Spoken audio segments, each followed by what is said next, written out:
Good afternoon, everyone, and thank you for joining us again. This is our January edition of What Are You Reading? Our first What Are You Reading of 2023. So we are excited that you can be here with us.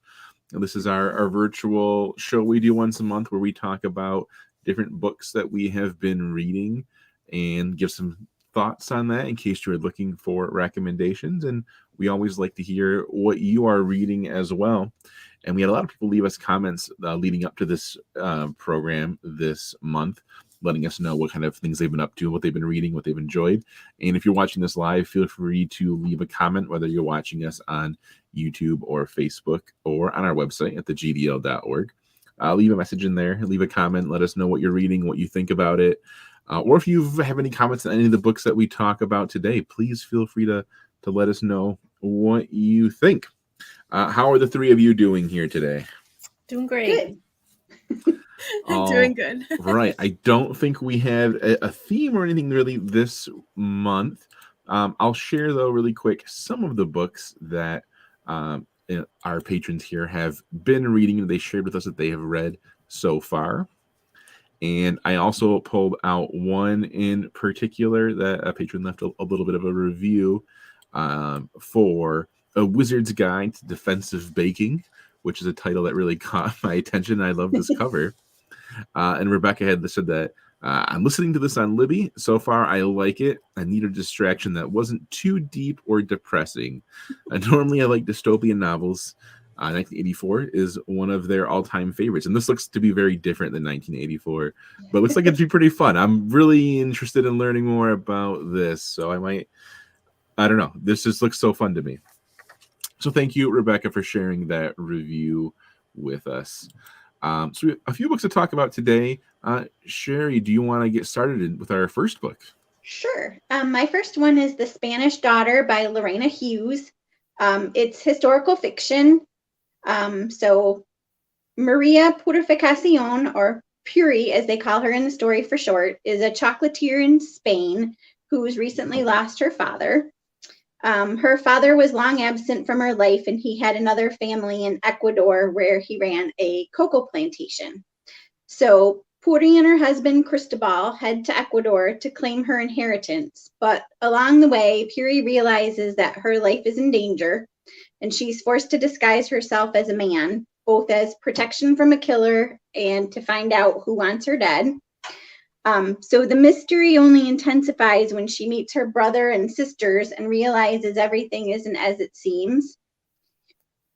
So this one I really liked.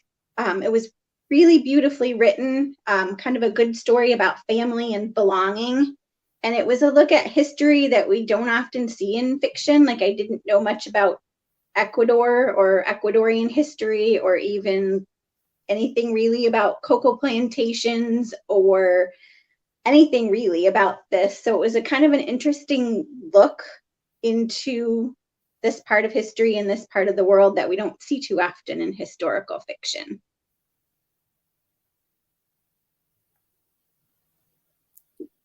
Ryan, we can't hear you. There we go. There's a great connection there too. I was going to say, between the book we just talked about, the chocolate, and then we have like the wizard's baking in this. Can you share something about Ecuador, maybe that you learned, or the history that you learned from the book? This wasn't a super close read to now, so it's hard to remember, but just kind of the family, because obviously if you own a plantation of that sort in Ecuador, you're pretty wealthy. So just kind of a look into like the wealth of that time frame and how they interact with other people in the community, just by being rich, and most of the people that work for them obviously are not. So that was an interesting look. Awesome. All right. Well, thank you, Sherry, for sharing that with us. Kristen, what do you want to talk about first? I'll talk about Galatea by Madeline Miller. So this is a novella that I read. Madeline Miller wrote The Song of Achilles and also Circe, which are both very popular books on TikTok, if anybody follows TikTok or BookTok. And also just in like general, Circe was one of my most favorite books that I read when I read it. that year. So in Galatea, this is also another mythology based on mythology, Greek mythology. So in ancient Greece, a skilled marble sculptor has been blessed by a goddess who has given his masterpiece, the most beautiful woman the town has ever seen, the gift of life. So he makes this sculpture of a beautiful woman, and she's brought to life. He expects Galatea to please him, to be obedient to him, and just be like humility personified. But she has desires of her own, and she wants independence. So, in a bid to keep her under control, Galatea's husband locks her away under constant supervision of doctors and nurses. But she has a daughter, so she the whole like novella, she's basically trying to figure out how to escape this prison, basically, that she's not in a prison, but you know, it's her, she's in prison basically. And so she's trying to figure out how to escape because she wants to see her daughter. And so it's a very short book, very short story. It's probably not even a novella. It's not even that long. But it is such a beautifully written book, story. It's very, you can like understand Galatea and why she wants her independence and how she loves her daughter and what she will like sacrifice to be with her daughter. It does not have a good ending, unfortunately, and I don't want to spoil it in case anybody else is interested in reading more by Madeline Miller, but I do recommend it if you really like her other books. It's very along the same line with the writing, and I just think Madeline Miller is just a really, really great storyteller, and I am eagerly looking forward to anything else she has come out. I feel like her books are really popular here among the librarians in this presentation here. I'm really interested in her books as well, but I haven't read any of them yet. So my question, are her stories, are they kind of just like novelizations of the myths, or are they kind of like reimaginings in some way too? Or yeah, I think both. Okay. Definitely, because like in Circe, it's about her life on the island when she goes, you know, when she's basically cast out of her life, or her for her. And so it's like reimaginings, and also just like a different take on the stories. I think a lot of time with these myths, we get a lot of like the patriarchal viewpoint, but we don't often get, you know, a more feminist viewpoint. And I think that's why I like Madeline Miller, is because we do get that different look at things. And I recently found out the Odyssey was rewritten, translated by a woman in like 2018, and so I'm like really eager to read that too. Oh, that's interesting. All right, cool. Thank you, Kristen. And Chris, I feel like you're usually the first person to start off with, and now you're in like the closing spot, and we have more books to talk about. But what do you want to talk about for your first book here? I'm going to talk about The Marathon Don't Stop, The Life and Times of Nipsey Hussle by Rob Kenner. This is a biography of a hip-hop mogul, artist, activist, Nipsey Hussle. He was actually murdered in Los Angeles in 2019. And I believe Kenner collected all the information about him after his death. So the book gets its name from Nipsey's motto, the marathon. He believed that every day was going to be like running a marathon. You know, you got to get from point A to point B, and you're going to tire out, and you're going to keep going. So the author is journalist Rob Kenner, who I believe worked for Vibe magazine, and he painstakingly describes Nipsey's life from a teen on the streets in the Crenshaw district, peddling his mixtapes, through the next 2 decades of Nipsey's life as he worked to not only improve his neighborhood, he also wanted to make a name for himself, not only also as a rap artist, but as a businessman in the area. Incidentally, he was actually shot in the parking lot of one of his businesses. So I kind of hoped that the book was going to spend more time on the actual murder, but it didn't. So there's a lot of detail from firsthand interviews with Nipsey's friends, family, and peers about the street life and the rap industry. A lot of it, I guess, I didn't really, know or understand, because it was very, very detailed. This book comes in at a little over 400 pages. And like I said, there's a lot of detail, a little bit about his history and where his parents came from and how they got to LA. A lot about Nipsey's determination to succeed on his own terms. And I guess lastly, I just want to reiterate that it's a biography about him and not so much about his murder. When you read a biography, what are kind of some interesting things you look for? So what do you want to know the most? So I'm not a huge biography reader. So I am on the waiting list to get Prince Harry's book Spare. So since I just finished this one on Nipsey Hussle, I'm going to be kind of interested to see how that one is going to measure up to this one that I just read. Because like I said, I don't read a biography all that much.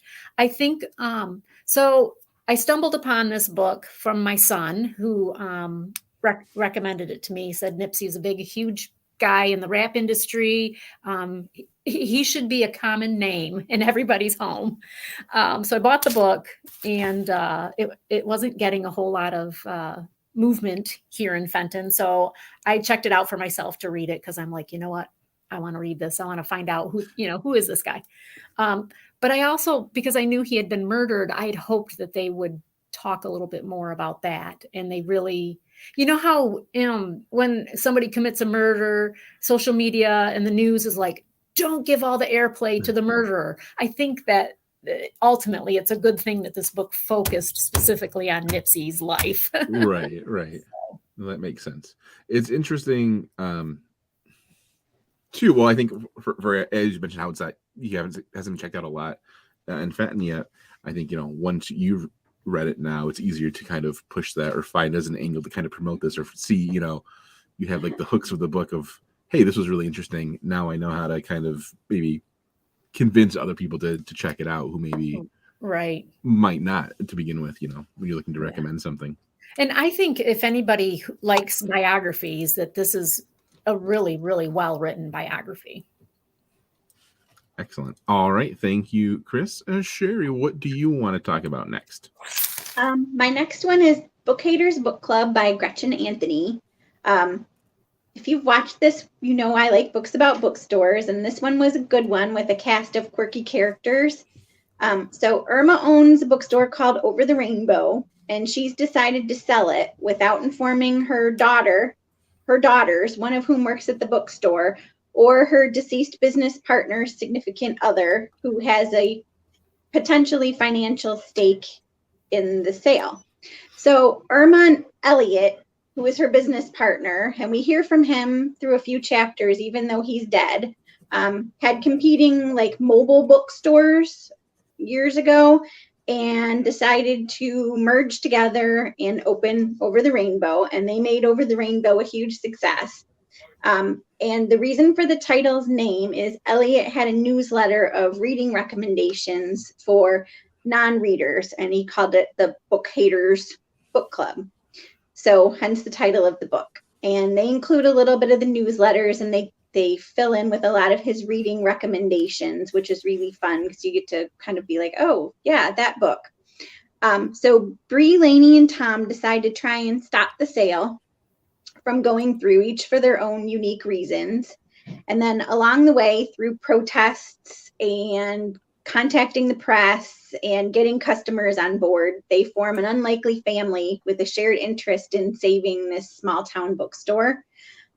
It was fun, it was quirky, and it was funny. So if you're looking for a light book, this is a perfect one to pick up, because there's a few, deep topics, but they're dealt with in a humorous way. Should we start a Book Haters Book Club at the library? Maybe. that could be a good hook to get people in. So, attract a different audience than we currently have. All right. Thanks, Sherry. And Kristen, what's your next book? All right, so I'm going to talk about The Weight of Blood by Tiffany D. Jackson. This is a YA book. Tiffany D. Jackson is a very popular author in the YA sphere, and this book is kind of like her first, like one of her first entries into like the horror genre, and it is as you can probably see by the cover, it is an homage to Carrie by Stephen King. And this book follows a biracial teenager in her Georgia high school as it hosts its first integrated prom. And throughout the book, every few chapters or so, you're also getting after 10 years later, I believe, of a podcast. So there's like podcast, a person, talking about the podcast, and then they have interviews with people who were there during the event that happened at the prom. And if you know Carrie, you probably have an idea of kind of what happens. So Maddie is the teenager. She's an outcast, and she's always been kind of like a target for bullies. And she kind of just deals with it because she has like a really terrible home life with her father. So she just kind of like goes about her day dealing with bullies because she knows like it's going to be much worse when she gets home. So then one morning, a surprise rainstorm reveals her most closely kept secret. Maddie's biracial. She didn't know she was biracial. Her dad's white. So she finds out that through a rainstorm, because her hair gets wet, that she is also half black.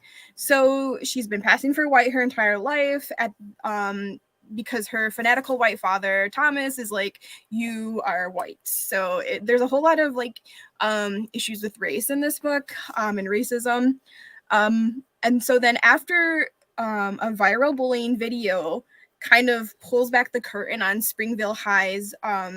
So this is in Springville, Georgia. Sorry, I didn't mention that. So a viral video pulls back the curtain on Springville High's racist roots, and the student leaders come up with a plan to change their image by hosting the school's first integrated prom as a show of unity.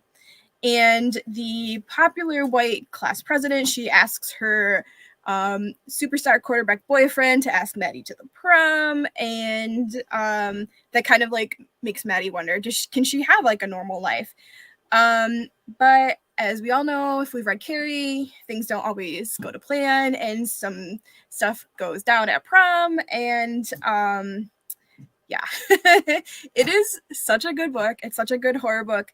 It also dealing with like really relevant things like bullying and online bullying and racism and just.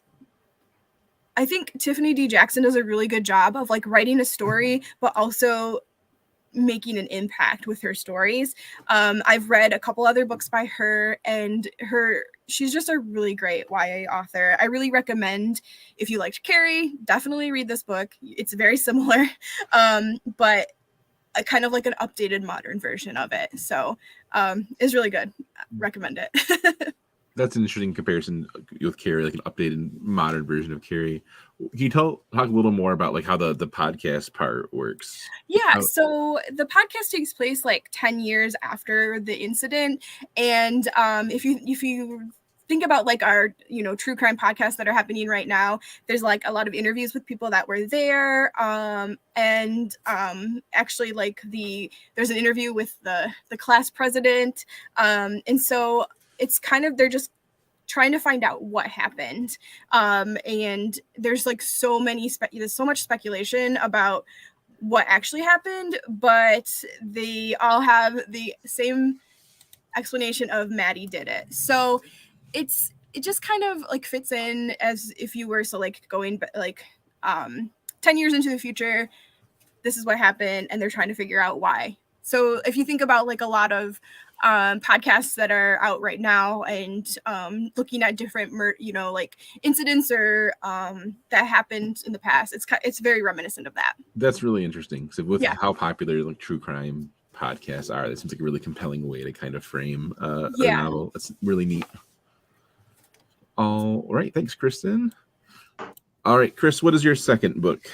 My second book will be Murder in Westminster by Vanessa Riley.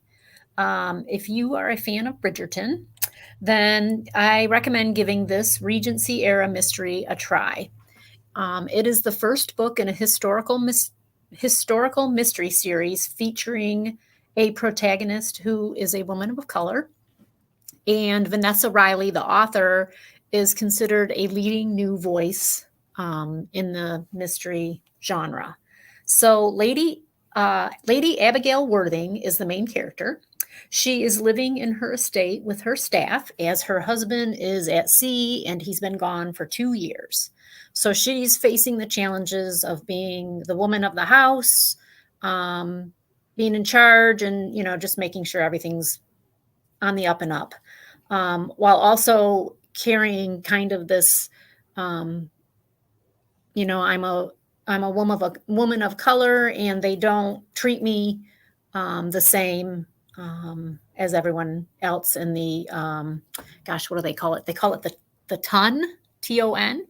So anyway, there was a little bit of a learning curve for me to understand all this, what is it? Regency era kind of lingo, but that's okay. So she's living in her estate with her staff, and her neighbor, Stapleton Henderson, doesn't like her dog. So he's building this fence to keep the dog out. And then soon his wife is found murdered along the half-built wall. So Lady Worthing and Mr. Henderson are soon running into each other as she tries to solve the murder. There are a few side stories that kind of detract from the actual mystery. And I found the interaction between Lady Worthing and Mr. Henderson to be a bit cumbersome. I got tired of their nitpicking at each other. It was twisty enough that I think you can't guess who did it. But maybe that was because I was sidetracked by all the little side babbles that were going on between the two. But anyway, that's the Murder in Westminster. That's really interesting. I think like comparing it to what you had said. I can't think of the name. It's escaping me. Bridgerton. Yes, thank you. Yeah. That's interesting. I feel like mysteries are really popular right now too. I feel like everywhere online I see people talking about like Glass Onion and the Knives Out movie, and so maybe this is kind of a great recommendation for. It's kind of the center of those two very popular things right now. Yeah, and I think since this is the first book in what is potentially going to be a series, maybe the author had to set up quite a bit of background, and maybe that was just a little bit like kind of cumbersome for me to read through. Mm-hmm. And hopefully the second book will be just a little bit better. You're going to keep going on and continue? I think I will, because I think I liked the main character. And it was interesting to read something that is way outside of my normal area of reading. Awesome. All right. Sherry, what is your last book you want to talk about today? So the last one I want to talk about is Duke Actually by Jenny Holiday. It's a Christmas-ish book. It's marketed as Christmas, and it starts during Christmas, but then it takes place over a year, and then I believe it ends like Christmas or New Year's of the following year. So it's not full-on Christmas book. And it is a follow-up to A Princess for Christmas, but I did not read A Princess for Christmas, so I think this one is perfectly fine as a standalone. They'll mention characters and you'll probably kind of wonder about them, but there's nothing really that you absolutely need to know that you can't figure out from this one. So Max von Hansberg is Baron of Loudon in the fictional country of Eldovia. And he's set to inherit a dukedom, so he needs to find a suitable wife. And originally he planned to marry his friend Princess Marie, but that fell through when she fell in love with Leo, a New York cab driver, which is the Princess for Christmas. So he's definitely not excited about finding a wife, but he wants to get his parents off his back. They keep pressuring him to find a suitable wife. So he heads to New York to meet a potential bride, but then he also meets up with Leo's best friend, Daniela Martinez, a professor of literature that he knows through the royal wedding planning. In a weird twist for royal weddings, Danny is the best man, so to speak, and then Max is like the maid of honor. So Danny keeps calling herself what she calls post-love after a difficult divorce, and at first she isn't interested in getting to know Max any better at all. She kind of believes his press. The press calls him the debauched Duke. So she kind of buys into that press for him. But then he ends up saving the day for her at a work party, and against all odds, they build a friendship. They do a lot of fun things, like he goes to see the Nutcracker with her and her mom, and then they make snow angels in Central Park. But eventually this leads to feelings, but Danny's determined not to give up anything for a man again. So the whole premise is, can Max convince her that they can make a relationship work while also dealing with his dysfunctional family? So I liked this. The two main characters are really great. Max, as I mentioned, is known as the debauched Duke, but he's just so much more than that. He's extremely intelligent, sensitive. Despite his obvious privilege, he had a difficult childhood. His father, the Duke, is an alcoholic and abusive. And Max kind of put himself in the middle, protecting his brother. And then Danny, she's no nonsense. She's independent and she's tough, but she's got this like kind of gooey marshmallow center. They shouldn't work as a couple, but they do. As I mentioned, it's Christmas-ish, and it's full of fun like 1990s and 2000s movie references.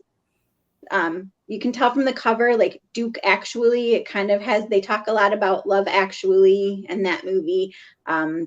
There's a couple mentions of Dirty Dancing. So it's really fun, light, a quick read.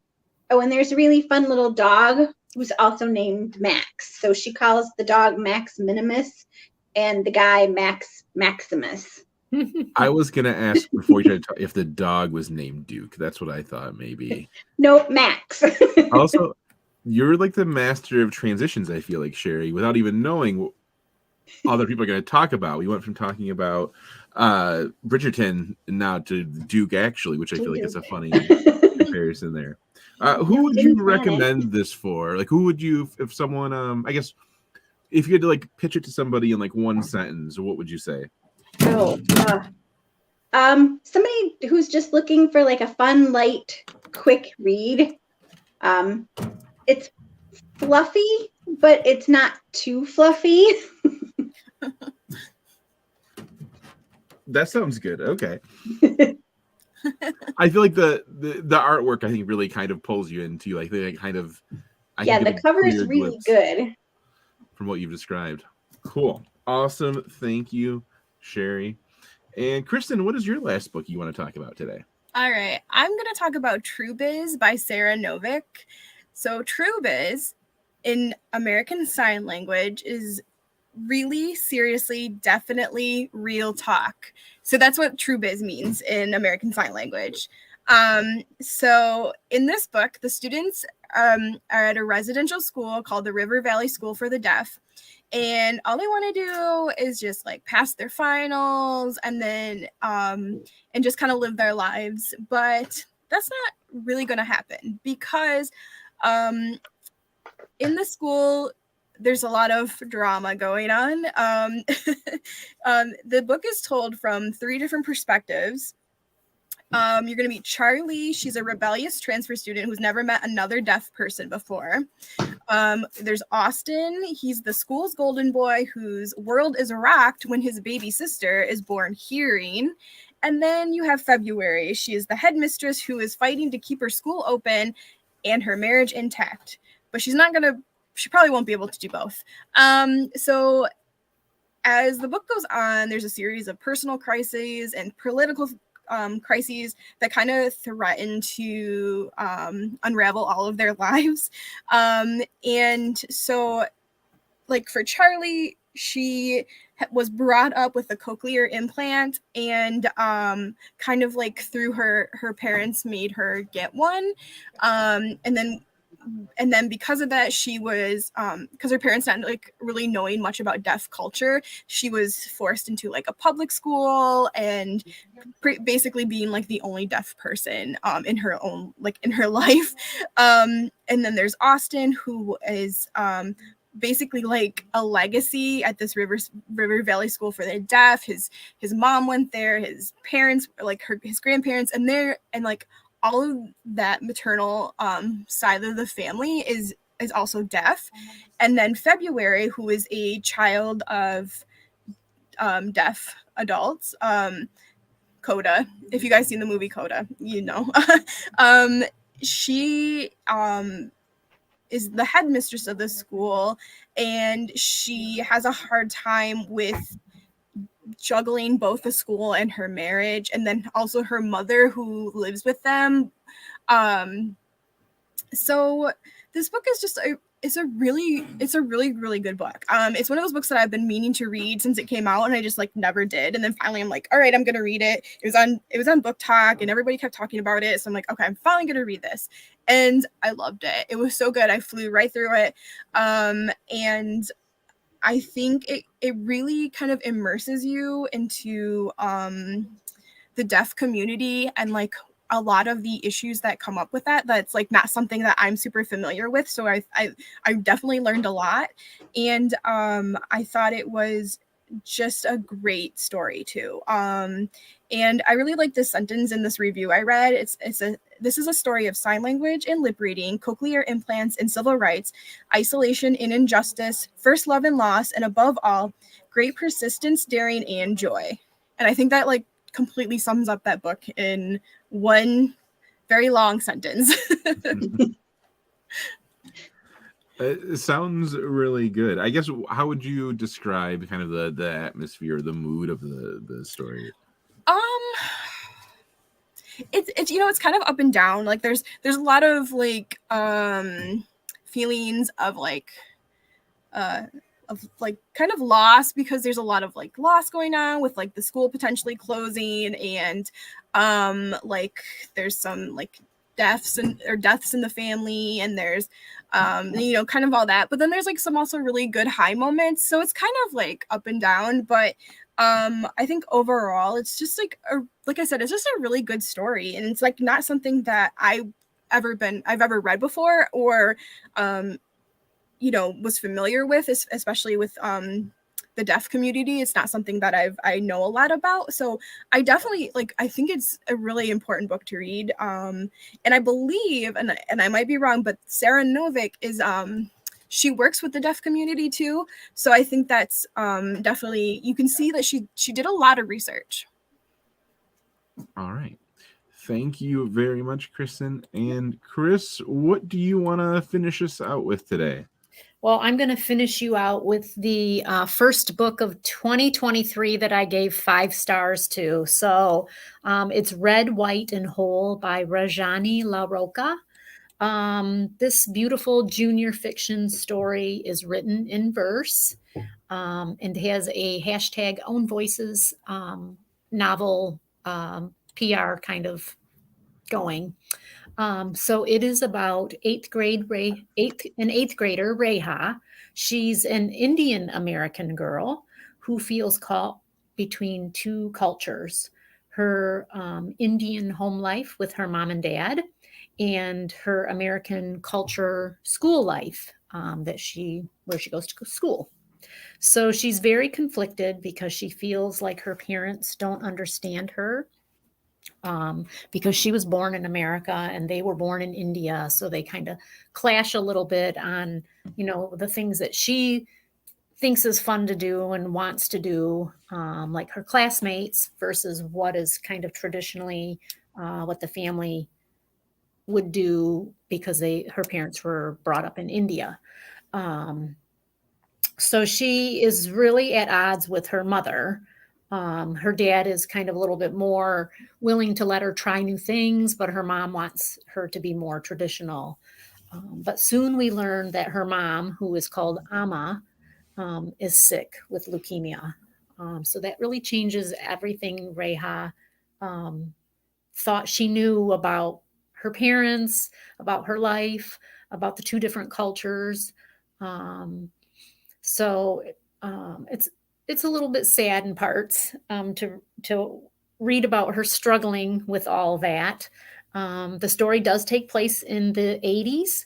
So it has several references to life for teens in the 80s, which was kind of fun for me to read because a teen in the 80s, it was kind of cool to read that and see that. I read the book in 2 settings, so it's a pretty quick read because it is in verse. I felt like Reha's narrative was very richly drawn, despite it being written in verse, and it was exquisitely emotional. So I totally felt like I was part of her world, and I loved this book a lot.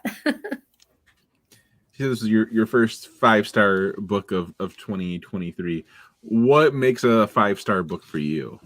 Probably just that it's like it just draws me in immediately, and I just want to read it until it's done, and then when it's done, I don't want it to be done. So yeah, it was a really good story. If anybody has read any of Matali Perkins' books, they're similar in terms of this straddling the two cultures from Indian and American. If you're born here with Indian parents, so I think I'm a little bit drawn to that because it's an interesting story, and I just enjoy it. I like it. All right. Well, thank you, Chris. That wraps up our books for our first 2023 What Are You Reading? So thank you very much for everybody for watching, and thanks to the 3 of you for being here with me today to talk about what you have been reading. And we'll be back next month. And thanks again for everyone who submitted all of their books that they were reading and let us know what they were up to. Please feel free to keep doing that. It's interesting to see what is being read out there. All right, with that being said, we will sign off for now. Thank you very much and have a nice afternoon. Take care. Bye. And